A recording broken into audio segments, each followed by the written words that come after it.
حسن کو شامیوں کے حوالے کرتے ہیں. توجہ فرمائیں. احتجاج، کتاب الاحتجاج، مرحوم طبرسی کی کتاب الاحتجاج، اس کے اندر جلد دوم میں احتجاجات امام حسن میں یہ روایت جو بارہا اس کا متن تفصیل کے ساتھ آپ مومنین کی خدمت میں پڑھا ہے، موجود ہے، آپ رجوع کر سکتے ہیں کتاب کی طرف بھی اور اس گفتگو کی طرف بھی. امام علیہ السلام نے وہاں پر اپنی صلح اور مصالحت کے اسباب بیان کیے. میں نے کیوں معاویہ کے ساتھ صلح کی ہے؟ فرماتے ہیں اس لیے صلح کی ہے کہ دو اغتیال، دو منصوبے، دو پلاننگ میرے سامنے آئیں. میں نے دیکھا کہ دو منصوبے ہیں، ایک میرے دشمن کی اور ایک میرے ساتھیوں کی. وہ ہاؤلا کہہ کر میں نے کئی عرصے تک سینسر کر کے یہ روایت پڑھی ہے عزیزان، ایک عرصے تک سینسر کر کے یہ روایت پڑھی ہے. بعد میں خود میرے اپنے ضمیر نے ملامت کی کہ کس لیے سینسر کر رہے ہو، کس کے ڈر سے کر رہے ہو، کس کے خوف سے کر رہے ہو. پھر پوری روایت پڑھ دی بغیر سینسر کے، جیسی امام حسن نے فرمائی تھی ویسی کئی دفعہ پڑھی ہے وہ روایت. وہ جملہ کیا تھا؟ یہیں پر اس روایت میں تھا ہاؤلا سے آگے جرت نہیں ہو رہی تھی پہلے مجھے پڑھنے کے لیے، لیکن پھر پڑھ دی وہ روایت. وہ کیا تھی؟ ہاؤلا الذین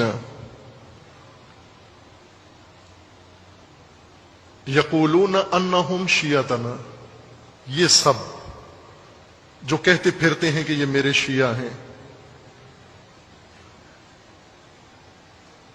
پھر ان کا اغتیال، ان کا منصوبہ، ان کا دام فریب میرے سامنے آیا کہ یہ کیا سوچ رہے ہیں.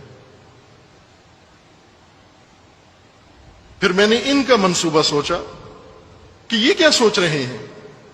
دونوں کا جب میں نے دق کے پرکھا، موازنہ کیا، اپنے دشمنوں کا اور اپنے شیعوں کے دونوں کے منصوبے دیکھے، تو مجھے دشمن کا منصوبہ بہتر نظر آیا.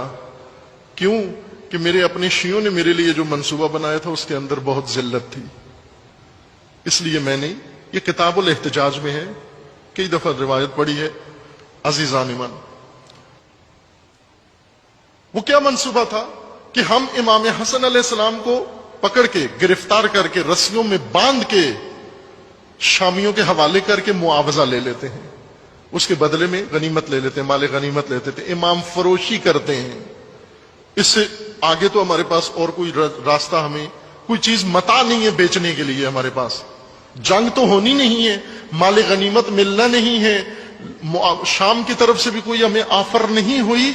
آخری اب یہ اپنا لشکر بھی لوگوں نے لوٹ لیا، اس میں بھی کچھ نہیں بچا. آخری متاع ہمارے پاس یہی بچا ہے کہ امام کو دشمن کے حوالے کر کے اس کا معاوضہ لے لیں.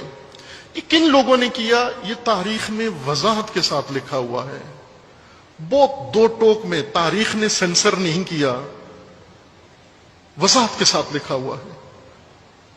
آسان ترین کتاب میں آپ کی خدمت میں عرض کرتا ہوں، بہت ساری تاریخ کی ساری کتابوں میں لکھا ہوا ہے. منتہی الاعمال مرحوم محدث قمی کی کتاب ہے، اس کے اندر انہوں نے کھول کے لکھا ہے. البتہ جنہوں نے لکھا ہے ساتھ پھر توجیہ بھی کی ہے، اس کی تعویل بھی کی ہے، اس کو اوپر پردہ ڈالنے کی بھی کوشش کی ہے، لیکن اصل مطلب بھی لکھ دیا، نام بھی لکھ دیا، طبقہ بھی لکھ دیا، گروہ بھی لکھ دیا. وہ